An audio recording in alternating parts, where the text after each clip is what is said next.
Hello viewers, if you are new to the channel, please hit the like and subscribe button and share it with your friends. Also, click on the bell icon so that you get the latest information about the videos that are uploaded. Hello students, welcome back to the new video. In this video, we are going to continue the ongoing chapter number 6, Physical and Chemical Changes. In today's session, we will discuss some experiments to understand the characteristics of chemical reactions.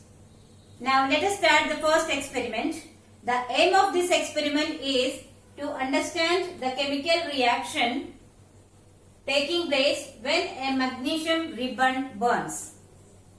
For that, to conduct this experiment, we need certain materials.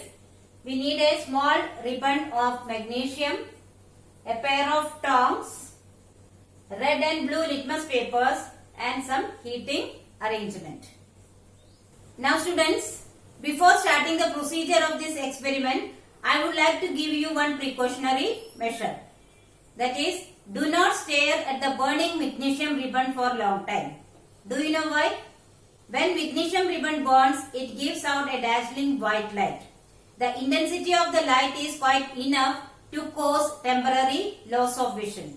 And also, the heat produced is quite enough to make the highly inflammable materials to burn. So, we should take care to see that there is no inflammable materials kept around it. Okay? Now, let us start with the procedure. Children, magnesium is an element. It comes in the form of strip. So, first of all, we have to take a small strip of magnesium and hold one end of it with a pair of tongs and heat the other end with a spirit lamp. Here I have taken spirit lamp as the heating arrangement. Now it starts burning with a dazzling light.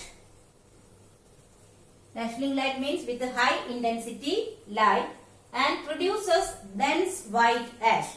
Actually this dense white ash is the product, new product formed, that is called as magnesium oxide. So, when the magnesium ribbon burns completely, then collect this white ash in a test tube and add little water and stir it well. Stir it well, and once when the solution is formed, then test that solution with blue and red litmus paper. Now you are familiar with blue and red litmus paper and its color change. Do you remember what color change a blue litmus paper gives? Yes, a blue litmus paper turn into red in the acidic medium and a red litmus paper turn into blue in the basic medium.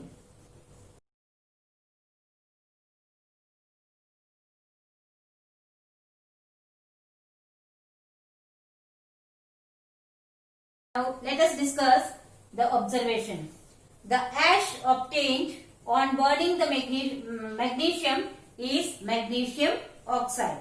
It is a new substance because we have burned the magnesium ribbon and as a result of that it is formed a new substance called magnesium oxide because it is different from the magnesium ribbon.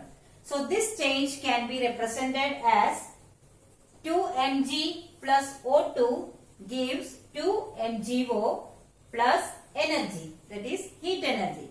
Here children, Mg is the chemical symbol of the element magnesium. O2, O is the symbol for oxygen. MgO is the formula for magnesium oxide, and you know that chemical reactions can be endothermic or exothermic. Do you remember the definitions? Yes, if the heat energy is released or given out, that type of reactions are called as exothermic reaction. So here energy is given out. That means the burning of magnesium ribbon is an exothermic reaction. So we have proved one characteristics of chemical reactions. Okay, and magnesium oxide is a totally new substance. Therefore, a new substance is formed. So, what we can say, burning of magnesium ribbon is a chemical change. Okay.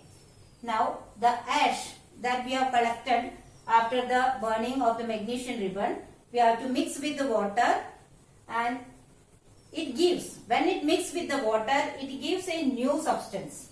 That new substance is called as magnesium hydroxide.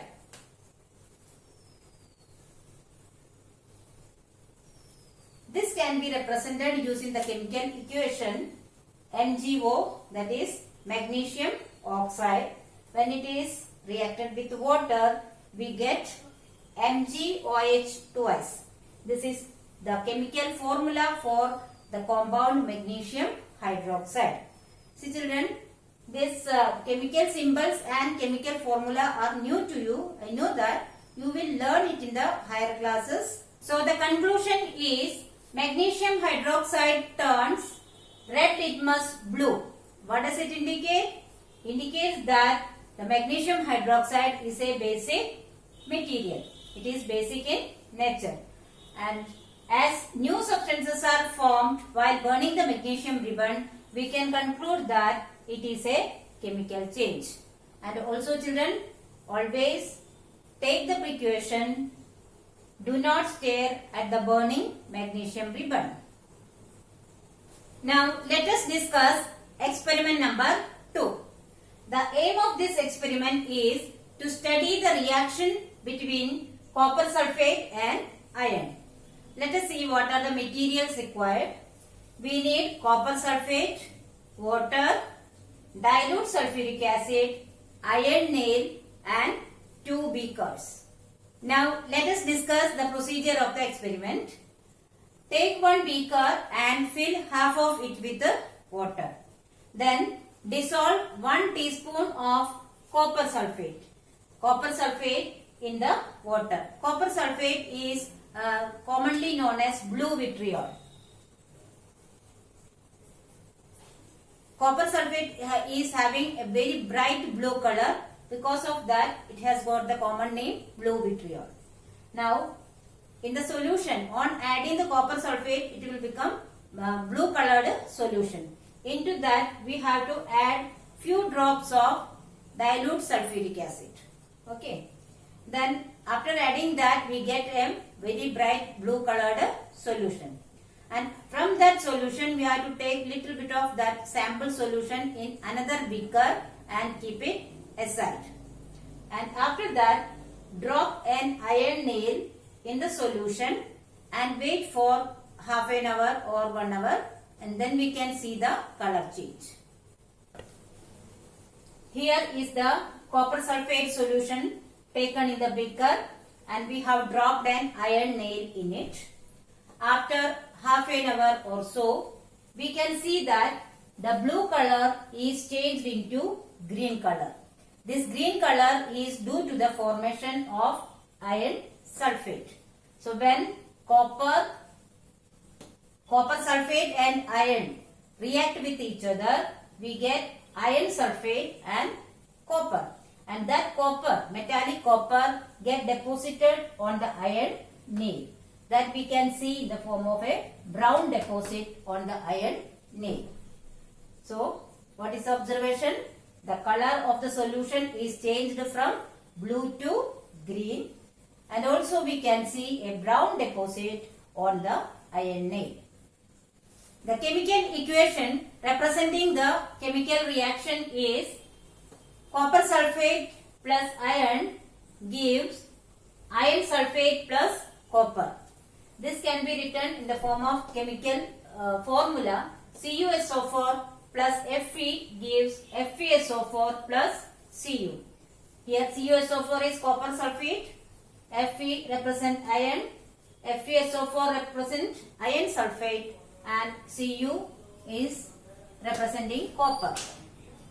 Now what is the conclusion? We can conclude that the color change is occurred due to the formation of a new substance, that is iron sulfate, which is green in color, and copper, that is brown color, deposit on the nail. Therefore, the reaction is a chemical change and shows the characteristic of color change. So students, I hope you have understood both the experiments very well. But still, if you have any doubt, you can write in the comment section. I will surely try to solve it as soon as possible. Here are some review questions. Please solve it in your notebook. Thank you.